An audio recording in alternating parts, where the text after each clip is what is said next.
Hello, I'm Donald Leggett, and welcome to our latest London South East CEO interview. We're joined today by George Lucan, MD at Angus Energy, the AIM-listed onshore energy transition company. Angus has a 51% interest in Saltfleetby gas field and is developing onshore geothermal projects as well as conventional oil fields at Brockham, Lidsey and Balcombe. Welcome, George. It's fantastic to have you on London South East again. Great to see you again, Donald. Yes, it's been a while, but I'm presuming that in that while you've been busy. So can we quickly catch up on what's been happening in terms of planning and developing at Saltfleetby over those last few months? Great. Yes, we can. We've been busy in two ways. On one side, on the process kit, we've been securing all of the major bits of equipment, talking to the suppliers, getting very detailed design, integrating all of that, which is the complex part of it, with the overall site layout, the overall pipework design, and all the flow, the process flow elements. So finding out how we deal with the off gas and minor things. And we're just now moving into the first stage of hazards, where we identify the hazards that are likely to arise from all of this equipment when it's put together. So yes, we've been moving ahead very fast as we can without paying out the bigger sums to the larger contractors. Okay, so let's dive into strategy. It seems to have changed. First gas was going to be at the start of the year. Now it's at the end of the year because you prefer to drill a new gas well. So why, in terms of revenue streams, is it better to have a fuller revenue stream at the back end of the year rather than a lesser one more quickly? Well, that's the good news that came out of this financing. When we first spoke with lenders, they were a little bit hesitant about financing another well, because this facility is a full development facility. It will cover both the well and the process kit. But as time came on, their level of confidence in us has risen, and they've decided to release the funding for the additional sidetrack alongside the funding for the process kit. So we'll have everything up front. We took the view that actually trying to drill the sidetrack when we have flowing gas and processing equipment on site would present a lot of complications, so-called SIMOP, simultaneous operations. Obviously, they're higher risk. You've got lots more things going on around you. So I'd much rather get it in before we actually start flowing, if it's conceivably possible. A lot of this is juggling permissions from all sorts of bodies and satisfying ourselves that we're doing it safely. But if we can, then we start off with 10 million scuffs a day, whereas if we wait, we'll have to run at 5 million for a few months and then have a gap. And remember, all the while we're paying interest. So we want to, if we can possibly, start at the peak and not have any interruptions to flow thereafter. So actually drilling that gas well, that sidetrack would have been your preference early on, but the option wasn't available to you because the financing wasn't available. That's right, and now it most definitely is. And I think the technical committee, which the lenders have developed, are very supportive of getting ahead with that. Let's talk finance facility at Saltfleetby. You've signed that with Aleph and Mercuria. So take us through what exactly that agreement consists of, and then we'll take it from there. Right, it's a 4-year term loan, but it amortizes roughly evenly, with first repayment starting in the middle of next year. There's a provision for accelerated repayments if we do particularly well. And given it's not cheap debt, we'd probably like to see that happen anyway. Certainly, if we get this second well going, I don't imagine the facility will run to term. I think you'll see it out of shareholders' hair a little bit earlier, which would be fantastic news. So we're paying a headline rate of 12% over LIBOR, or SONIA as it's called now, which for the moment, we can treat as very close to zero. So that's 12%. We pay an 8% royalty after the bulk of the debt is repaid. And we also pay a very small amount in shares, some 30 million shares, which is about, I think it's less than 3% of Angus, and that's spread over the life of the entire term of the loan. So no big upfront hit there. There's a 3% arrangement fee, and those are the broad terms of the facility. They haven't changed since November. And I know the next question you're going to ask. Yeah, but you signed your MOU in September, yet your agreement has only come through now, which is, you may tell me, it's not a considerable time lag. A very considerable period. Well, we began looking in September. What were the sticking points? Why did it take as long as it take? We signed the MOU in late November, and in fairness, Christmas during lockdown was a washout. So, nonetheless, it's been 4 or 5 months, and shareholders deserve to know why. Essentially, it's the number of parties involved, because we have ourselves, the principal borrower, we have our guarantor, our partner Saltfleetby, independently represented. We then have 2 big borrowing groups, each with their own very specific needs in terms of meeting credit committees and investor preferences. Then, like every senior secured development loan, you have a security trustee as well, who looks after all the charges and debentures. And we also have an existing note holder who has to agree to all the terms. So you had 6 or 7 parties. Every time someone made a change, it took 2 weeks to do the houses. And actually, there wasn't really very much substantive going on. So there weren't huge periods of debate, but it just took an inordinately long period of time. Now, it was subject to the setting of a hedge, and I know this has caused confusion amongst investors. So let's explain it for investors, please. What is that hedge all about? What's that hedge all about? We did actually mention the hedge in an announcement in February. The lenders in any senior secured development facility want a degree of your revenues to be hedged, so that you don't have, as the operator, sit around worrying about price fluctuations. So you can just get on with competently getting the gas to market. So they don't like to ask you to hedge it all. So in this instance, they've asked for a hedge ratio of about 70% of our revenues will be fixed. In fact, it depends, of course, what you regard as our revenues. In our maximum case, they're possibly only hedging 50%. If you take a slightly more pessimistic view, they're hedging about 70%. Right now, the prices are looking, we get a pricing sheet every day, are looking much better than they were in November. It's a reasonably attractive rate we're very happy with. We'll announce the rates when they're set to the market, and they'll be set just before the loan's drawn down. I should add also the hedge, tries to match in all of these sorts of senior secured, tries to match the profile of the loan. So as the loan disappears, so does the hedge, because that's the only reason we have the hedge, is to make the lender comfortable. Okay. So Saltfleetby is a reality now, pretty much. First gas is expected Q4. You've got the potential to deliver gross revenues. We've just been discussing that, 75 million and 250 million gross, which is, in my book, is a fair amount of money. So why is the market cap just 8 million with so much de-risk? Well, I think it's the delay has just eviscerated volume here.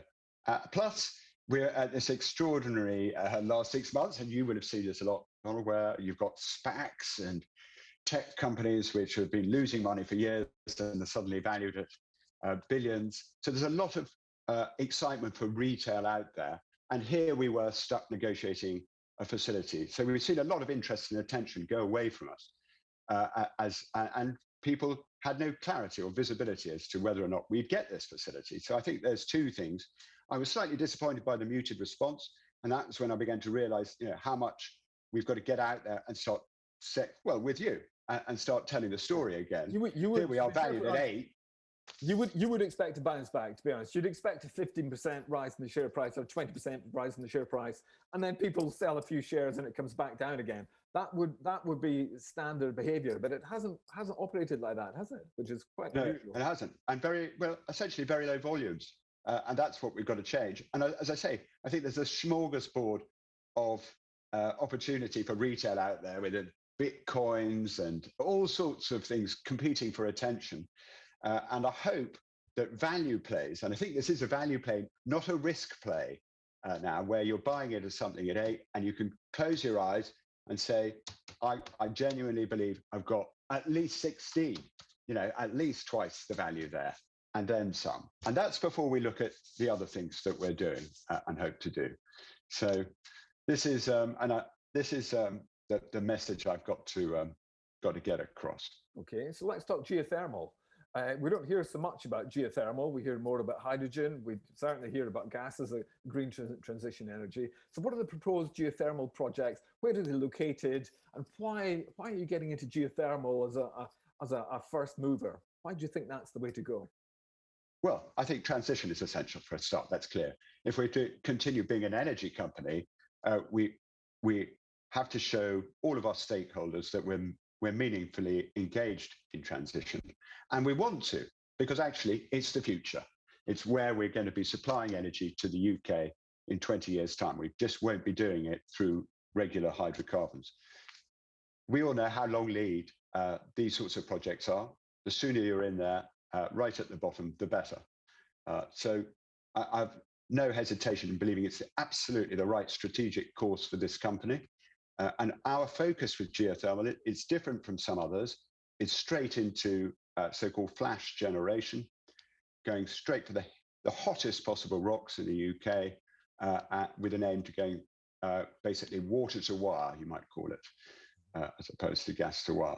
We think the economics are fantastic if you can get the risk profile around the drilling right, essentially.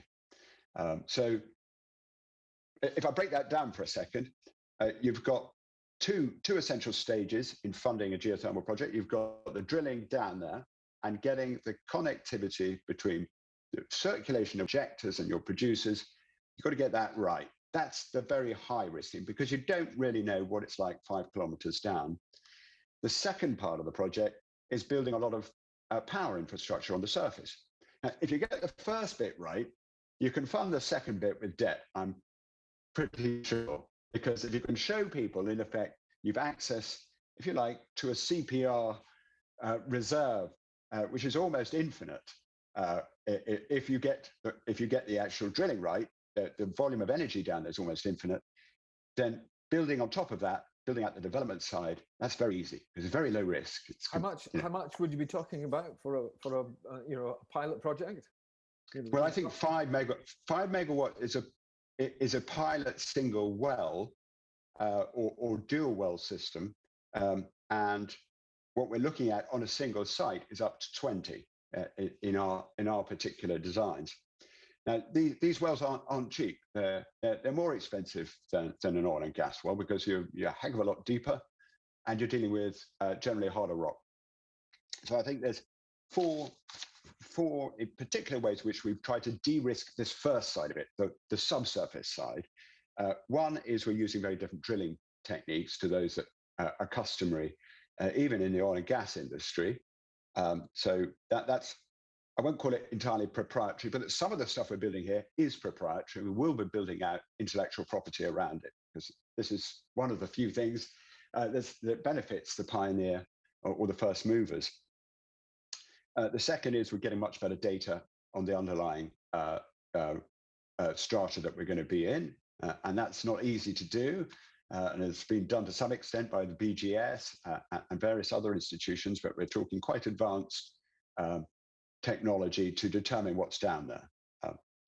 And the third thing is we're using some very old-fashioned oil company techniques to reduce the risk of lack of pressure, lack of flow between your injectors and your producers. I won't go into that. Again, it's semi-proprietary, but it's very, in a sense, it's conventional wisdom stuck into the new geothermal world. And I love it. It's absolutely brilliant. And the last one is we believe, retrofit some of these wells in the event that we're not getting the precise flow and pressure rates that we want, with some additional downhole equipment, which will further reduce the risk. So everything is about reducing the risk of these first few wells, because once we've got them done, as I say, getting debt back in there, that's going to be a lot easier. And are Aleph still involved? There was a mention of up to 8 million of funding for a geothermal project. Is that still on the cards from Aleph? Yeah, Aleph have introduced us to a company called Alban Wise, exceptionally well funded and well resourced in terms of technological expertise in this area. We're very pleased to be partnering with them. They've got particular skills in terms of connection to grid. There's been no precise commitments as of yet. We have signed a memorandum of understanding with them, and they're not alone in wanting to help us on this journey. We've spoken with local council in our target areas, landowners. What's wonderful is how positive all these discussions are, and you know what it's been like for us for the last 5 years. Every time, normally, normally you knock on the door of a council and they think, "Oh, gosh, go away." Go away." Yeah. So it's so nice to pick up the phone and have people eager to see you succeed at something for a change. So that's true of fundraisers. People want to see it. They want to see a sensible proposition. Of course, no one's chucking money for nothing. But equally, there's a willingness to find solutions. They understand that this is the future. Yeah, absolutely. Let's quickly take you through to the past. Now, when you joined the business, you inherited all this. So you've inherited Brockham, Lidsey, and Balcombe. Now, isn't there a dilemma for you that you can't really be an energy transition beacon and yet still pursuing oil in the Weald?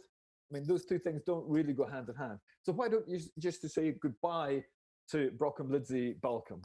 Why are you still continuing there? Well, because we think there's genuine value in there for shareholders. My strong feeling is that transition is not revolution. It happens over a period of time. Now, if you go to Shell or BP and you say, "Okay, guys, you're all very into this solar and wind, so why don't you stop doing your oil and gas tomorrow and go bust?" And the answer is the flows from our hydrocarbons will eventually flow into these projects, these renewable projects. So you think there's hope for Lidsey, though? Oh, very much so. I think a very strong one. In terms of a planning proposition, it's one of the lowest impact sites that exist in the south of England. It's very close to a trunk road. It's surrounded by a landfill site, a sewerage plant. It's not a high risk proposition. Balcombe, clearly in an area of outstanding natural beauty, it is a harder sell. Although in that instance as well, we think that's a good well. We think it's a well that, remember, these well sites have all the council don't want you there at Balcombe, though, do they? They've just turned a test of what you've got there, and the council said no to it. So they don't. Well, I fully understand, but all of these sites have been in where they are for 30 years. They're not new. Nothing that we're doing there is new. We're not even proposing any drilling at Balcombe, merely taking off oil which is ready to flow. So I find also their interpretation of transition to be the councils there, to be extreme. We have, as an oil company, sunk millions of pounds into that site. We have, and in multiple planning approvals for drilling. And all we are asked now is to be able to monetize some of that investment over a very short period of time. So we're not giving up hope on Balcombe. We're in touch with the council about possible appeal. Lidsey, certainly, we're not giving up on. There's 9 million barrels in place there. It's near a trunk road, down the road from a refinery. It's a very, very low carbon footprint operation, and we should certainly be looking at that. Got it. So lovely. I don't see anything. We're in the energy supply business for so long as people are driving and flying and working the thermostat. We've got to supply to those needs, as well as progressing alternatives. And news flow? What can we expect in the next few months from Angus Energy? Well, I think you'll see the beautiful thing of equipment rolling onto site, the thing happening in front of your eyes. I hope we'll see the seismic report on Lidsey confirming what we believe internally, and then shortly following that, permission on that site. And then the possibility of looking at all the various possibilities of financing, addressing that and restoring that. Remember, Lidsey was one of the reasons we were up there at 30p 3 or 4 years ago. We're trying to bring that back right into the frame. Okay. So I think you'll see those two in particular, and you'll see just a constant stream on geothermal. George Lucan, MD Angus Energy, thank you so much for joining us today. Thank you for the robust discussion. that we just had with me. Thoroughly enjoyed it. To see more interviews like this one, please do subscribe to the London Southeast YouTube channel. You can also follow us on Twitter at London Southeast. As ever, thank you for watching, and please, everyone, do stay safe.